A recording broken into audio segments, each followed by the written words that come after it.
ከሌኮ በ10 አመቷ በ8 አመቷ ስልክ አላት እኔስ ምናምን እንዲህ አይነት ተጽዕኖ አለ። ይሄንን ማኔጅ የምናደርግበትን መንገድ ወይ ወደ እናሳድገው። ስለዚህ ሰው መሆን ካለበት ደግሞ የሰው ሲስተም ነው መከተል ያለበት። ልጆችን በመናሳድግበት ጊዜ ኤክሰሲቭ የሆነ ፍቅር የሰጠን እየመሰለን ስፖይል እናደርጋለን። ስልክ ልንሰጥ እንችላለን፣ ግን ደግሞ there is a way ኮንትሮል ሰዓት ላይ እረፍት እንዲያገኝ ብቻ ነው እንዲገላገል ብቻ እንካ ስልኩን ተብሎ ይሰጠዋል። ከዛ ልጁ የፈለገውን አፕሊኬሽን ገብቶ ነው የሚጠቀመውና በዛ መሃል አስቢ ምን ሊመጣ እንደሚችል ምን ላይ እንደሚችል ራሱ ከዘመናችን ጋርም የሚጣረስ ኮምፕሊትሊ ኖ እኔ እንዲህ ነው ማሳድገው ስንል ሌላ ክላሽ ይፈጠራል። ምክንያቱም ልጁ መማር ከፈለገ ለምን ነው ራስ ማስተማር? ለምን ነው ከጉግል ከዩቲዩብ ላይ ማስተማር? ለዚህ የሚያስፈልገው ነገር ብቻ ነው መስጠት ያለብን እንጂ የፈለገው አይደለም። እኔ አሁን እኔም ብጠይቀኝ ልጄ ስልኬን እንደዚህ ቢያገኘው የማሚ ስልክ ብሎ ይሰጣል እንጂ ከፍቶ አይጎርም። ምክንያቱም ቲቪ ላይ አሁን እነሱ ፕሮግራም የሚያስተምራቸውን መርጬ ልከፍትላቸው ይችላል። ከዛ ውጪ ስኪፕ ዋን እንኳን አያዋትም። ማስታወቂያው 99% ማለት በሚቻል ደረጃ ስለሚሰጡ ነው። ኮምፕሊትሊ አትስጡ ብትል ማኔጀብል ላይሆን ይችላል፣ ግን ስልክህን መቆጣጠር ትችላለህ። ልጅ ኢሞሽናሊ እና ፊዚካሊ አብሰንት ስለሆነ እሱን ለማካካስ ምንድነው ያደርገው? በገንዘብ ነው ሻወር የሚያደርጓቸው ወይ ደግሞ ማልቀስ ራሱ በጣም ከባድ ነበር። ኢቭን ኳስ ጎረቤት ሲጫወቱ እንዳትጫወት ተብሎ በር መዘጋ ማለት ተንጠልጥለህ ታይ ነበር።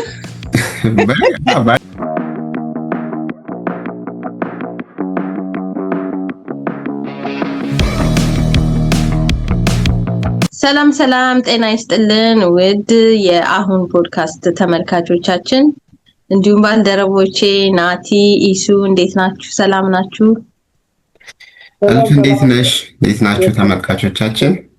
አለን ይመስገን። ሳምንታችንን ጠብቀን መተናል፣ ከች ብለናል። ያው በቀላል አይደለም ውድ ተመልካቾቻችን እዚህ የምንገኘው ብዙ ኃላፊነት፣ ልጆች፣ ፋሚሊ አለ። ግን ያው እኛም የበኩላችንን ያየነውን የሰማነውን የተረዳነውን ወይ ደግሞ ይሄንኛ ያወቅነውን ሌሎች ያላወቁ ሰዎች ቢያውቁት የተሻለ ይሆናል፣ እኛ ከሄድንበት መንገድ ያጠረ ስትራግሉንም የሚቀንስ ይሆናል ብለን ስለምናስብ ነው እንግዲህ ሐሳባችንን ሼር የምናደርገው ወደዚህ እየመጣን። እናንተም ሐሳቡ የምናነሳው ውይይት የሚመቻችሁ ከሆነ ወይም ደግሞ ይሄንን ብታነሱ ብላችሁ ሰጀስት የምታደርጉት ነገር ካለ ሐሳብ አስተያየታችሁን በኮሜንት ሴክሽን እንድትሰጡን በዚህ አጋጣሚ ጠይቃለሁ። ሰብስክራይብ አድርጉን እንግዲህ ሞራል እንዲሰማንና ያው ከላይፋችን ሼር እንድናደርግ ይሄንን በዚህ አጋጣሚ ማለት ፈልጋለሁ። እና ለዛሬ እንግዲህ ይዘን የመጣነው ርዕስ እኛም በህይወታችን እያየነው ያለነው ፓረንት እንደመሆናችን መጠን ግዴታ እኛ ህይወት ላይ ደርሶ በኋላ ላይ ዋጋ አስከፍሎን ከሚሆን የምንማረው ይልቁንም ከሌሎች ጉዳቱ ከደረሰባቸው ሰዎች አይቶ መማር ብልህ ከሰው ሞኝ ከራሱ ይማራል ይባላል አይደለ? እሱንም ሼር ለማድረግ ነው። እና ዛሬ ይዘን የመጣነው ሐሳብ እንግዲህ ምንድነው ልጆችን በመናሳድግበት ጊዜ ኤክሰሲቭ የሆነ ፍቅር የሰጠን እየመሰለን ስፖይል እናደርጋለን እና እሱን ኮንሲኩዌንሱን ማየት አስፈላጊ ነው። አሄድ ደርሶ ልጆቻችን ተጎድተው እኛ የምንወዳቸው ልጆቻችን ህይወታችንን ዋጋ የከፈልንላቸው ልጆቻችን ተጎድተው ስናይ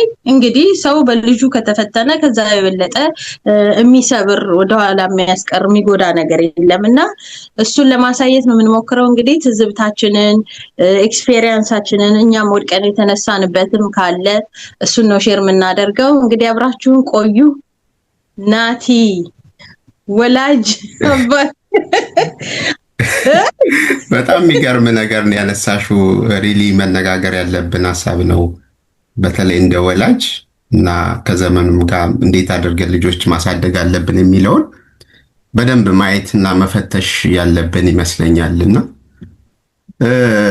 አሁን ስለ ወላጅ ስታነሺ እንደው ዝም ብዬ ዶክመንቶች ምናምን ሳይ ነበርና ምን አይነት ስንት አይነት ወላጆች አሉ የሚለውን ሳይ ያው ከዛም የሰፋ ሊሆን ይችላል፣ ግን 4 አይነት ወላጅ አሉ በምሳሌ እንትን እያልኩ ልበላቸው። አንደኛው በተለይ አብዛኞቻችንን የሚያስማማ በተለይ እኛ የዘጠናዎቹ ምናምን የሚባለው የወላጅ አይነት በጣም ቁጥጥር የበዛበት አይነት ወላጆች አሉ እና በጣም እያንዳንዷን ነገር ህግ ወጥቶ በዚህ የምትገባው በዚህ ውጣ ምናምን የሚሉ አይነት ወላጆች አሉ። ኢቭን በምርጫሽ ላይ ራሱ አሁን ለምሳሌ ዶክተር ሁኝ ከተባልሽ በቃ ምንም መጠየቅ ራሱ የሌለበት ቤተሰብ አይነት አለ። ዶክተር ሁኝ ተብለሻል፣ ዶክተር ሌላ አማራጭ ጥያቄ የሌለበት አይነት የወላጅ አይነት አለ።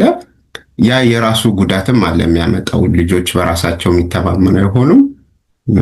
ምርጫቸውን ምን እንደሚመርጡ ራሱ በቃ የሚመርጥላቸው ወላጅ ይሆናል። እንደዚህ አይነት የወላጆች አይነት አሉ። ሁለተኛው አይነት ደግሞ ባላንስ የሆነ የሚያሳትፉ ያን ያህል ብዙም ባይሆን የሚያሳትፉ አይነት ወላጆች አሉ። ለምሳሌ ኢቨን የልጆች ምርጫ ላይ ህግም ቢኖራቸው ግን ህጉ ላይ ዲስከስ የሚያደርጉ እንዴት እናደርገው እያሉ ከልጆቻቸው ጋር የሚነጋገሩ አይነት ወላጆች አሉ። ሶስተኛው አይነት ወላጅ አሁን ቅድም ያነሳሽው ነው፣ በጣም ፐርሚሲቭ የሚባለው እና ሁሉ ነገር የሚፈቅዱ ወላጆች አሉ።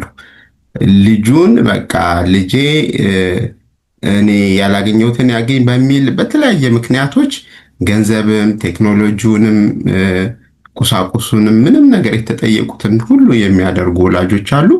ያንን እስቲ በደንብ እናየዋለን ምን አይነት ጉዳቶች እንዳሉት። እንደዚህ አይነት የወላጆች አይነቶች አሉ ለማለት ነው። አራተኛው አይነት የወላጅ አይነት በቃ ሙሉ ለሙሉ የተለቀቁ ልጆች በተለያየ ምክንያት ሊሆን ይችላል። ለምሳሌ እንደውም በአብዛኛው እኛ ጋር ይታያል። ወላጆች ውጭ ሄዱና ልጆቻቸው ወይ አገር ቤት ይሆናሉ በስደት በተለያየ ምክንያት ወላጅና ልጁ ተለቀው የሚያድጉበትና እንደዚህ አይነት ልጆች ደግሞ የራሱ የሆነ ችግር አለው። ልጅና ወላጅ ተለያይቶ በሚያድግበት ጊዜ ምንም የሚቆጣጠረው ነገር በማይኖርበት ጊዜ በልጁ ላይ የሚፈጥረው ተጽዕኖ አለ። እነዚህን የወላጅ አይነቶች ለመዘርዘር ያህል ነው። በኋላ ቅድም ያነሳሽው ሀሳብ ላይ ደግሞ በደንብ እየገባን ምሳሌዎችን እንትን እያለን ዲስከስ እናደርጋለን። ያ ቴንኪው ናቲ። በጣም አሁን ያነሳሃቸው ወላጆችን አይነት ራሱ ራሳችንን አስቀምጠን መገምገም እንችላለን የትኛው ውስጥ እንደምንቀመጥ።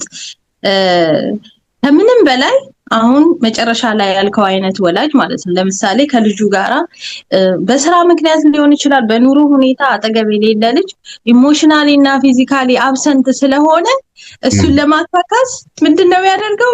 በገንዘብ ነው ሻወር የሚያደርጓቸው ወይ ደግሞ ስልክ መግዛት፣ ሌሎች አይነት ኤሌክትሮኒክሶች ኦር ልጁ የፈለገበት ቦታ ሄዶ እንዲዝናና በቃ የፈለገውን እንዲያደርግ በዛ ለማካካስ ይሞክራሉ። ግን ኮንሲኩዌንስ አለው። መሰጠት ያለበት ነገር መሰጠት አለበት በጊዜው በሁኔታው፣ ማለት እንደ ልጁ እድሜ እንደ ማቹሪቲ ሌቭሉ ይሄን ነገር ሁሉ ሳይገመገሙ ዝም ብለው ብቻ ቅድም እንዳልኩት ያንን አብሰንስ ለማካካስ በሚደረግ ነገር ልጆቻችንን ሉዝ የምናደርግበት አጋጣሚ አለ። በህይወት በጣም ልጆቻቸውን ማይሆን ቦታ ገብቶባቸው ስትራግል የሚያደርጉ በጣም የተጎዱ ወላጆችን እናያለን በዚህም ሀገር ኢትዮጵያም። አሁን ደግሞ እየበዛ እየጎላ ያለ እየመጣ ያለው ነገር ይሄ ነገር ነውና ራሳችንን ቆም ብለን እንድንመረምርም ይረዳል ብለን እናስባለን። እስቲ ኢሱ ደግሞ ግናቲ እመለሳለሁ ወደ አንተ። ምን አይነት ወላጅ እንደሆን ኮንፌስ አላረክምና እናገራለሁ፣ ችግር የለውም። ያው ያ ኢሱ ሞዴሬት እንደምትሆን ምክንያቱም የኛ ስራችንም አሁን ያለንበት ህይወት ምንድነው ራሳችንን አዌር እያደረግን ለልጆቻችን የተሻለ ወላጅ ለመሆን እየሞከርን ስለሆነ አማሲሚኝ የወረ ሞዴር ግን እንደው እሱን ስታነሺ ምን ትዝ አለኝ መሰለሽ? ቆይ እኔ ወላጅነቱን ልተውና እንዴት አይነት ወላጆች ነበሩኝ የሚለውን ያሳደጉኝ እሱ በጣም እኔ ያደግኩበት ቤተሰብ በጣም ትንሽ ጠንካራ ያለ ነበርና ህጎች አሉ። ኢቭን መውጣት መግባት በጣም በቁጥጥር ነበረ እና በጣም በቃ እንደዚህ ኢቭን ይሄንን መከራከር ምናምን መደራደርማ በጣም ከባድ ነገር ነው። ኢቭን ራሱ ማልቀስ ራሱ በጣም ከባድ ነበር ስትመጪ ማለት ነው። ኢቭን ስሜትሽን ዝም ራሱ ኤክስፕረስ አታደርግም እና ያ አመልሽ እንትን ሳይሆን ለመውቀስ ምናምን ነገር ሳይሆን በቃ የገባቸው በዛ መልኩ ስለነበረ ምናልባት እነሱም ያደጉበት ወላጆቻቸው በዛ መልኩ ስላሳደጓቸው በዛ መልኩ ልጅ ማሳደግ አለብን ያው በቃ እንዳይበላብሽ። አሁን እኮ አንዳንድ የሚደረጉ ነገሮች ከፍቅር ሊሆን ይችላል። ፍቅር እንዴት እንደሚሰጥ ስላላወቁ ነው እንጂ ልጄ እንዳይበላሽብኝ፣ ልጄ ወደ ጥሩን መንገድ እንዲሄድብኝ ብለው የሚሉት መንገድ ስለሆነ ነው። አሁን የኛ አስተዳደግ በቃ ከቤት እንዳንወጣ ኢቭን ኳስ ጎረቤት ሲጫወቱ እንዳትጫወት ተብሎ በር መዘጋ ማጠር ተንጠልጥለህ ታይ ነበር። ባትር ተንጠልጥዬ እዛ ጓደኞች ሲጫወቱ በቃ አንቺ መጫወት አትችይም ምናምንና እንግዲህ ፕሮቴክት ለማድረግ ነው ልጄ ይበላሽብኛል ምናምን ከሚል ነው። ግን ይሄ ምንም ጥያቄ የለውም እኮ ይሄ የሚታወቅ ነገር ነው። ነገር ግን አሁን ላይ አዌር መሆን አለብን ነው። በቃ ዝም ብለን ድሮ ወላጆቻችን ሰው ሲያደርገው ያየነውን እኛም እያደረገን ሰው ልጅ ይወለዳል፣ ያድጋል፣ ያገባል፣ ይወልዳል አይነት ነገር ነው። በቃ ዝም ብሎ ትሬንዱን እየተከተለ የሚሄደው። ግን ትዳር ውስጥ ስትገባ ምን ያስፈልጋል? ልጅ ስትወልድ ምን ያስፈልጋል? እንዴት ነው መዘጋጀት ያለብህ? ኢሞሽናሊ ማለት ነው። ኢሞሽናሊ ስፔሻሊ እስናት አባውት ሁሉም ሰው ካየህ ኢኮኖሚክ ላይ ነው የሚቸገረው። በቃ ትዳር ከመያዝ በፊት ገቢ አለ ሴት ከሆነች የምታገቢው ባል ጥሩ ገንዘብ አለው ወይስ እንዴት ነው ምናምን እንደዚህ አይነት ነገሮች ናቸው በቃ ኢንቱ ኮንሲደሬሽን የሚገቡ። ግን ፋሚሊ ስትመሰርት ጥሩ አባት ትሆናለህ፣ ጥሩ እናት ትሆናለህ፣ ጥሩ የትዳር አጋር ትሆናላችሁ ወይ በጋራ ምንድነው የሚያስፈልገው ነገር ተብሎ ቅድመ ዝግጅት አይደረግበት። በቃ ዝም ብሎ በዘልማድ ነው የሚሄደው። ሶ በድል ጥሩ ደረጃ ላይ የደረሱ ይኖራሉ። አብዛኛው ደግሞ የማይሆን ነገር ውስጥ ነው የገባው ወይ ደግሞ ኢሞሽኑን ሰፕረስድ አድርጎ ወላጆቹ ያሉትን ብቻ አድርጎ at the end of the day ግን ላይፉ ላይ ዲሳቲስፋክሽን በቃ የሆነ እድሜ ላይ ደርሶ ለምንድነው ግን እንደዚህ አይነት ሙያ የተማርኩት? ለምንድነው እንደዚህ አይነት ህይወት ውስጥ የገባሁት? ደስታን አጥቶ ጤናን አጥቶ የማይሆን ላይፍ ኖሮ ማለፍ ይመጣል። ግን ይሄንን ስንል በቀናው ጥሩ በሆነ መንገድ ያሳደጉ ወላጆች የሉም እያልን አይደለም፣ አሉ። ማጆሪቲዎቹም እነሱ ናቸው። ነገር ግን we are talking about the other side እንጂ እነሱን አይደለም። የሚመለከተውን ብቻ ነው እያነሳን የምናወራው። ብሌም እያደረግን አይደለም ወላጆቻችንን። ግን ካለፈው ስህተት ተምረን እኛ ደግሞ የተሻለ ወላጅ ለመሆን ልጆቻችን የተሻለ ነገር ይገባቸዋል ብለን ስለምናስብ ነው። እሱ ደግሞ እስቲ ወደ አንተ እመጣለሁ። መጀመሪያ ኮንፈስ ተደርጎ ነው የሚጀመረው። እኔም እንግዲህ እናዘዛለሁ። ምን አይነት ወላጅ ነህ? እንዴትስ ልጅ ቢያድግ ጥሩ ነው ብለህ ታስባለህ? እሱ እኔ እንደዚህ ላይ ለማለት እንኳን ትንሽ ከበድ ይላል። ግን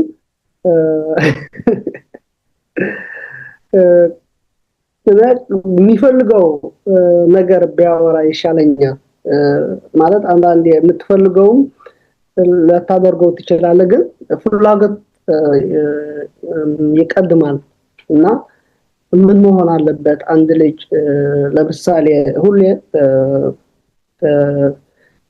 ከነበረ ወይም ከራሴ አስተዳደግ ወይም ከአካባቢ የመጣ አስተዳደግ እውቀት አለ። እንዴት ነው ልጅ የሚያድገው? ለምሳሌ እኛ አካባቢ እኔ ያደኩበት ማህበረሰብ ካየሁት ትንሽ ጫና የበዛበት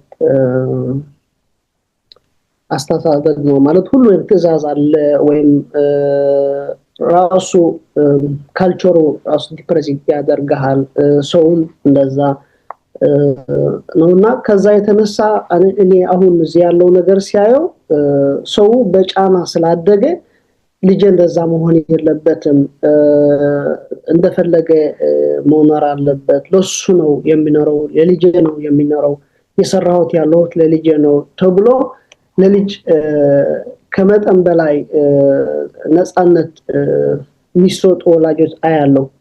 በዛ የተነሳ ለምሳሌ ናቲ ያልከው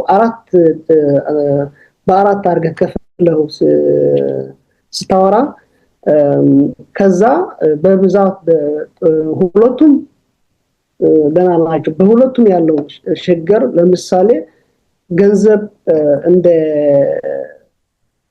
እንደ መሸፈኛ ለሁሉም ነገር ልጅ ያገኘው ነገሮች በገንዘብ መሸፈን ወይም በኤሌክትሮኒክ ነገሮች መሸፈን የሚደረጉ ነገሮች አሉ።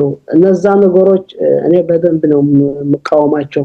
ምክንያቱም እልፍ እንዳልሽው ለልጅ የሚያስፈልገው ነገር ብቻ ነው መስጠት ያለብን እንጂ የፈለገው አይደለም መስጠት ያለብን። ብዙ ነገር ሊፈልግ ይችላል፣ ግን ይጠቅመዋል ወይ? በየትኛው ጊዜ በየትኛው ሰዓት ነው ነገሮችን ማግኘት ያለበት? ስለፈለገ ዝም ብለህ ልትሰጠው አትችልም። ወይም ደግሞ ለምሳሌ በእኛ ማህበረሰብ በርዝደይ ምናምን የሚባል አለ፣ ይወጣል። ሰው በርዝደይ ይሄዳል። ከዛ በርዝደዩ ለልጅ ብለህ ነው ሴሌብሬሽኑ የሚዘጋጀው። ግን እዛ ላይ ስትሄድ ልጆች ሳይሆኑ ወላጆች ነው እንጂ የሚያደርጉት። ልጆቹ ውጡ ይባላሉ፣ ይጫወታሉ፣ ወይም ስልክ ይሰጣሉ፣ ወይም እዛ አካባቢ የመጫወቻ ነገሮች ካሉ ሂዱ ይባላሉ። ልጆቹ ፋሚሊ ቡና ይጠጣሉ፣ ይበላሉ፣ ሌላም የሚዘጋጅ ነገሮች ይሰራል ሴሌብሬሽኑ። ከዛ ግማሽ ሰዓት ላይ ወይም ደግሞ 45 ደቂቃ ይሆናል፣ ልጆቹ ይጠራሉ፣ ሃፒ በርዝዴይ ታርቱ ይቆረሳል ማለት ነው። ስለዚህ ለልጆች ብለህ ተዘጋጅተህ ወላጆች ነው ልጆች የሚቀየሩ። ድግሱ ራሱ እኮ ስታየው ምግቡ፣ መጠጡ ልጆች ማይጠጡ ለልጆች አይደለም የሚዘጋጅ ምናምን። እዛ ከዛ ልጆቹ እንዳይረብሹ ተብሎ በቃ ለዛሬ ምናምን ተብሎ ስልክ ይሰጠዋል ለልጆች። ወይም ደግሞ ቴሌቪዥን ይወላል። አንድ ክላስ ላይ ተዘጋጅቶ ለልጆች፣ እዛ ላይ ልጆች ምድር ላይ ቁጭ ብሎ ቴሌቪዥን ያያሉ። ወላጅ ቡና ይጠጣል ወይም ይዝናናል። ለአንድ ቀን ነው ችግር የለውም ምናምን እንዳይረብሽ ተብሎ ይሰጣልና ይህንን ነገሮች ሰው ብዙ አተኩሮ አይሰጠውም። ለራስህ ፍላጎት ብለህ ለልጆች በልጆች ስም ለራስህ ፍላጎት ነው የምታደርገውና ይህንን ነገሮች ለልጆች ይጎዳሉ። እዛ ላይ የኤሌክትሮኒክስ አጠቃቀም ፕላን አለማውጣት፣ ባለጊዜው አለመስጠት ለልጆቹ። ለምሳሌ የ2 ዓመት የ3 ዓመት ልጆች ሞባይል የሚሰጡ ልጆች አውቃለሁ እኔ። ለልጆቹ ስልክ ይሰጣል። በዛ ምክንያት ልጆቹ ምንድነው የሚያውቁት? ለምሳሌ ቲክቶክ የሚጠቀም ከሆነ ልጁ አጭር ነው የሚያገኘው። ከዛ በስፒድ ነው የሚያየው። በፍጥነት የሚሄዱ ነገሮች ስለሚያየው የልጁ አእምሮ ደግሞ ፍጥነት ነው የሚማረው። ለምሳሌ ከወላጅ ሊግባባ አይችልም ልጁ። ምክንያቱም ልጁ አእምሮ ላይ የሚሰርጠው ፍጥነት ያለው ነገሮች መልስ። ለምሳሌ አንተ ስልክ እያወራኸው ወዲያው ማማ ወይ ባባ ካለ ዳይሬክት ስልክህም ማውራቱን አቁመህ ለልጁ ካልመለስከው ልጁ ይናደዳል። ወይም ደግሞ ጆሮህ ላይ ፊትህ ላይ ቀርቦ እንደገና ይጨዋል። ከየት ነው የሚነሳው ብዬ ነው የሚያስለው? ከኤሌክትሮኒክስ ነው የሚነሳው። ምክንያቱም ኤሌክትሮኒክስ ሰርች ሲያደርግ ዳይሬክት ነው መልስ የሚሰጠው። በዛ ምክንያት ልጁ ዳይሬክት መልስ ይፈልጋል። ምክንያቱም ካለ ጊዜ ነው ኤሌክትሮኒክስ የሚጠቀም ያለው። ምክንያቱም ከፋሚሊ ጋር እንዴት ኮኔክት ማድረግ እንዳለበት፣ ከሰው እና ከኤሌክትሮኒክስ ያለው ኮሚኒኬሽን በጣም የተለያየ ነው። ከሰው ስታወራ ስቴፕ ባይ ስቴፕ ነው የሚወራው። እኔ መጀመሪያ ያወራል፣ አንተ ደግሞ መልስ ትሰጠኛለህ። ከዛ እኔም ላንተ መጠበቅ አለብኝ። በኤሌክትሮኒክስ ሲስተም ግን እንደዛ አይደለም። ትጠይቀዋለህ፣ ዳይሬክት ይሰጣል። እዚህ ጋር እንደው ይሱ እዚህ ሀሳብ ላይ ልጨምርልህ። ባለፈው እንትና ስታወራ ስለሰማዋት ነው። አሁን ያልከው በጣም የሚገርም ነገር ነው። ልጆች በጣም ፈጣን መልስ ነገር ነው የሚፈልጉት። ትዕግስት ዋልተ ንጉስ ስታወራ የዘንድሮ ልጆች ስታወሪያቸው ራሱ እንዲህ ሎንግ ኮንቨርሴሽን አይችሉም። ለምሳሌ ስትጠይቂያቸው ደህና ነህ፣ ደህና፣ እንዴት ነህ፣ ደህና፣ በጣም አጭር መልስ ነው የሚመልሱት። እንትን ለማድረግ አይፈልጉም። ላይክ ካንቺ ጋር እንደ ድሮ ልጅ ኮንቨርሴሽን ረጅም ኮንቨርሴሽን እንዲኖራቸው ምናምን አይፈልጉም። የሚጠየቁትን ቶሎ በሾርት መልሰው መገላገል ነው የሚፈልጉት። እና አሁን ያልከው ተጽዕኖ ከየት ነው የምንጫው ብለህ ስታስብ መልስ ከኤሌክትሮኒክስ ነው። ምክንያቱም በብዛት ስልክ ይጠቀማሉ፣ ላፕቶፕ ይጠቀማሉ ወይም አይፓድ ይጠቀማሉ። ከዛም የሆነ ነገር የሚፈልጉት ነገር ከዛ ዳይሬክት አንሰር ነው የሚያገኙት። ለአንተም ለመጠየቅ አይፈልጉም። አስፈላጊ ነገር ካልሆናቸው ጉግል ገብቶ ነው ሰርች የሚያደርጉት። ስለዚህ ምንድነው የሚቀረው? ኮሙኒኬሽን ከሰው ጋር ያለን ኮሙኒኬሽን ይጎድላል። ለምሳሌ 4 ልጆች ያላት ቤት ስትሄዳቸው ልጆቹ የራሳቸው ቤት አላቸው። በቃ የራሳቸው ቤት ስልክ ይዘው ነው የሚያመሹት ወይም የሆነ ነገር የሚያደርጉት። የሚበላ ካለ መጥተው ምናልባት በአንድ ላይ ሊበሉ ይችላሉ። ካልሆነ ደግሞ የራሳቸው በልተው ሊፈላዩ ይችላሉና ስለዚህ ይሄንን ችግሩ ማለት አሁን ያለው ሲስተሙ ከባድ ነው። ልክ ግን እኛም ወላጆች መንቃት ያለብን ነገሮች ብዙ ናቸው። ካለንበት ስደት በስራ ምናምን ብዙ ነገር እንጸመዳለን። ግን አንድ ነገር መርሳት የሌለብን ነገር ደግሞ ሰው ነው የምናሳድገው። ስለዚህ ሰው መሆን ካለበት ደግሞ የሰው ሲስተም ነው መከተል ያለበት። የኤሌክትሮኒክ ሲስተም ሳይሆን የሰው ሲስተሙ ደግሞ በአንድ ላይ በፍጥነት ሊሆን አልችልም። ለምሳሌ አንድ ልጅ ለማደግ አዳልት እስከሚሆን 18 ዓመት ያስፈልገዋል። 18 ዓመቱ ስቴፕ ባይ ስቴፕ ነው መሄድ ያለበት።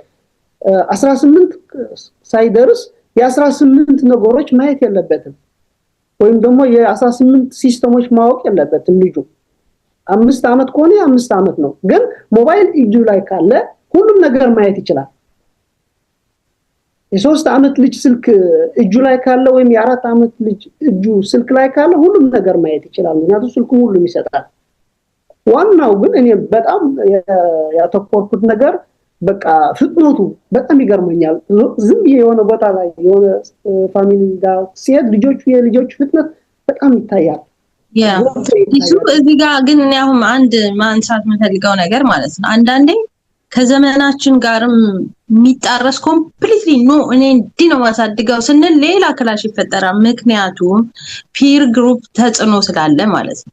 ልጆቻችን ጓደኞቻቸውን ያሉ ስኩል ላይ ከሌኮ በ10 ዓመቷ በ8 ዓመቷ ስልክ አላት እኔስ ምናምን እንዲህ አይነት ተጽዕኖ አለ። ይሄንን ማኔጅ የምናደርግበትን መንገድ ወይ ወደ ኋላ ላይ እናወራለን። ግን ሌላ አሁን አንተ ስታነሳው ማለት ነው የ3 ዓመት የ2 ዓመት ልጅ ስልክ ይሰጣቸዋል አልከው። ስልክ ልንሰጥ እንችላለን፣ ግን ደግሞ there is a way ኮንትሮል የምታደርግበት። ለምሳሌ እንዲማሩ የቴክኖሎጂ ዘመን ስለሆነ ኮምፕሊትሊ ከዛ ጋር ዲታች አድርገን እናሳድጋለን ካለ ሌላ ኮንሲኩዌንስ ስላለው ነው። ባይሰጣቸው ስልኩና የሚያስተምሩበት መንገድ እመጣለሁ ወደ አንተ እሺ። ለምሳሌ አሁን 99% ማለት በሚቻል ደረጃ ስለሚሰጡ ነው። ኮምፕሊትሊ አትስጡ ብትል ማኔጀብል ላይሆን ይችላል፣ ግን ስልክህን መቆጣጠር ትችላለህ። ልጆች የሚማሩትን ትምህርት ብቻ ስልክህ ላይ አድርገህ ምትሰጥ ከሆነ ነው ማለት ይሰጥ እያልኩ አይደለም። ምትሰጥ ከሆነ አትሊስት መማሪያ የሚሆን ነገር ብቻ መርጠህ እዛ ላይ ማስቀመጥ ትችላለህ። ምንም ነገር አክሰስ እንዳያደርጉ ማለት ነው። ሌላ አደልት ነገሮች ሌላ ቲክቶክ፣ ዩቲዩብ፣ ፌስቡክ የፈለጉት ውስጥ እየገቡ የሚያዩ ከሆነ ልጆቻችንን trust me we cannot control them። unnecessary የሆነ ኢንፎርሜሽን ከጊዜው ቀድሞ ወደ እነሱ ይመጣል፣ ዲስትሮይ ነው የሚያደርጋቸው። ነገር ግን አሁን ለምሳሌ አንድ ወላጅ ማለት ልጅ ምን ችግር አለ አሁን ቁጥር ባስተምረው ስልክ ሰጥቼ the whole day አይደለም፣ ምናልባት በቀን 1 ሰዓት ቲቪ ሊሆን ይችላል፣ ስልክ ሊሆን ይችላል፣ whatever። እኔ አሁን እኔም ብጠይቀኝ ልጄ ስልኬን እንደዚህ ቢያገኘው የማሚ ስልክ ብሎ ይሰጣል እንጂ ከፍቶ አይጎረጉሩም። ምክንያቱም he doesn't know የኔን ስልክ ሂዶ ዞ መጠቀም ብቻ የሚባል አማርኛ የለም። ግን ቲቪ ላይ አሁን እነሱ ፕሮግራም የሚያስተምራቸውን መርጬ ልከፍትላቸው ይችላል። ከዛ ውጪ ስኪፕ ዋን እንኳን አያዋትም ማስታወቂያው እንኳን ሌላ እንደዚህ ሪስትሪክት አድርገን መማር ያለባቸውን ነገር ልናስተምራቸው እንችላለን። ማንበብ ብዙ አይነት ማነሮችን ሳይንስ፣ ማትስ፣ ሪዲንግ ብዙ ነገር ልናስተምራቸው እንችላለን የመማሪያ አፖችም ስላሉ ማለት ነው ግን ኮንትሮል ማድረግ አት ሴም ታይሙንም የሚያዩትንም ነገር ዝም ብሎ ልጁ ዲስተርብ እንዳያረገ ብቻውን ለምሳሌ እንዳልከው ነው የሆነ የአደልት ውይይት ካለ ምናምን እንካ ይሰጥና ወደዛ ልጁ ይዞ ይሄዳል ቁጭ ይላል የሆነ ቦታ ላይ ኢንዲቪጁዋሊዝም ራሱ ከዚህ ነው ክሬት የሚደረገው እንዳላችሁት ነው ኮንቨርሴሽን የለም ሰው ከሰው ጋር መጫወት የለም ልጆች የራሳቸውን ክሬቲቪቲ የሚያወጡበት ከቶይ ጋር ሊሆን ይችላል ከአንዳንድ ነገሮች እንደዚህ ያው ለምሳሌ ፐዝሎች የልጆቹን ማይንድ በደም አክቲቬት የሚያደርጉ ነገሮችን ሞር ወደሱ እንዳይሳቡ ያደርጋቸዋል ኦፍ ኮርስ ኤሌክትሮኒክስ ላይ ዲፔንድ እንዲያደርጉ ካረግናቸው ግን እኛ አሁን ስትሪክትሊ እንዲህ አይነት ነገር ማድረግ ዳሜጅ ነው የሚያደርገው ብቻ ያልን አይደለም if you use it properly maybe የራሱ ጥቅም ሊኖር ይችላል ያው ከዘመኑ ጋር ስላለ እሱንም ማንሳት ስለፈለኩ ነው እሱ ግን ከዘመኑ ጋር ያለን ብትለው ቃል ለኔ አልተስማማኝም ምን መሰለህ ይሄን ስትይ ለራስሽ ነው የምትጠቀም ያለሽ ለልጁ አይደለም ኦኬ ለራስሽ የሆነ ነገር መስራት ስለፈለግሽው ትምህርት ነው ለልጅ የሰጠሁት ብለሽ ቴሌቪዥን ወልተሽ ሌላ ስራ ልትሰሪ ትችላለሽ ግን እውነተኛው እንደዚህ መሆን የለበትም ባይ ነው እኔ ምን መሰለሽ ልጁ መማር ከፈለገ ለምን ነው ራስ ማስተምሪው ለምን ነው ከጉግል ከዩቲዩብ ላይ የምታስተምሪው እሺ አሁን እዚህ ጋር ሊያዝህና ይሱ እኔ አሁን አንተ ልክ አይደለም እያልኩ አይደለም ግን ወላጅ ቻሌንጅ ሊያረግህ የሚችለውን ጥያቄ ነው የምጠይቅ ወላጅ 24 ሰዓት ቤት ውስጥ ሙሉ ጊዜ ወላጅ ካልሆነ በስተቀር 24 ሰዓት ስራ ትሰራለ እንደሱማ ኑሮ ማይፈቅድማ ህይወት አይፈቅድም 18 ዓመት ልጅ ስራ ላትወጣ ማኔጅ ማድረግ አለበት ጊዜህም ማለት ልጅ ማሳደግ ራሱ እኮ ስራ ነው ኦፍ ኮርስ ግን ለመኖር ደግሞ ገቢ አለ ስራ አለ ምናምን ሌላ ማህበራዊ ኑሮ አለ you need a time so ያቺ ብሬክ ታይምህን ልጅህ እንዴት እንዲያሳልፍ ነው የምታደርገው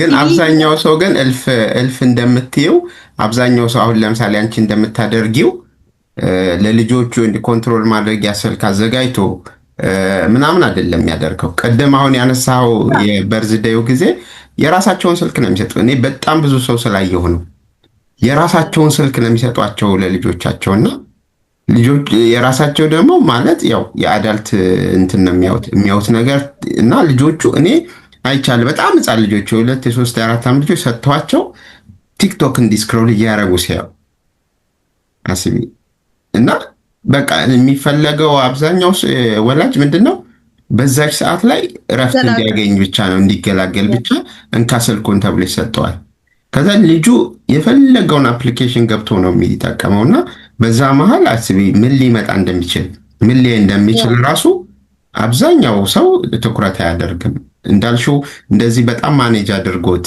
ስልኩ ወይ ለይቶ ለራሱ ለልጁ ብቻ የሚያስፈልጋቸውን የትምህርት ነገሮች አድርጎ የሚለይ ሰው በጣም ጥቂት ሰው ነው በጣም ላፕቶፕም እኮ ነው አሁን ይሄ ስልክ ስንል ግን የግል ስልክ ኤሌክትሮኒክስ በአጠቃላይ ስትሰጥ ለልጅ ኮንትሮል ማድረግ አለበት ላፕቶፕ ለምሳሌ የትምህርት የሚማሩበት እንኳን አሁን ከስኩል የሚማሩበት አለ እኔ ልጆቼ ስኩሉ መጀመሪያ ነገር ያስፈቅደሃል አንተ ምን አክሰስ ማድረግ እንደሚችሉ ልጆቹን አንተ ሳይን አድርገህ የምትሰጠው ወረቀት አለ ይሄን ነገር ልጆቼ እንዲማሩ አልፈልግም ካል እንትን ሪስትሪክሽን ማድረግ ትችላለህ ከዛ ውጪ ግን ልጆቹ ለምሳሌ ዩቲዩብ ገብተው የሆነ ነገር መጎርጎር አይችሉም በስኩል ላፕቶፕ ማለት ነው እንደዚህ ሪስትሪክትድ ማድረግ ትችላለህ ከትምህርት አፖች ውጪ ማለት ነው እቤት ደግሞ ላፕቶፕ መስጠት ከሆነ ትምህርት የሚማሩበት ነገር ካለ አነሰሰሪ የሆኑ ነገሮችን ማየት እንዳይችል ልጅህን ሪስትሪክት ማድረግ አለበት በቃ ይሄ ምንም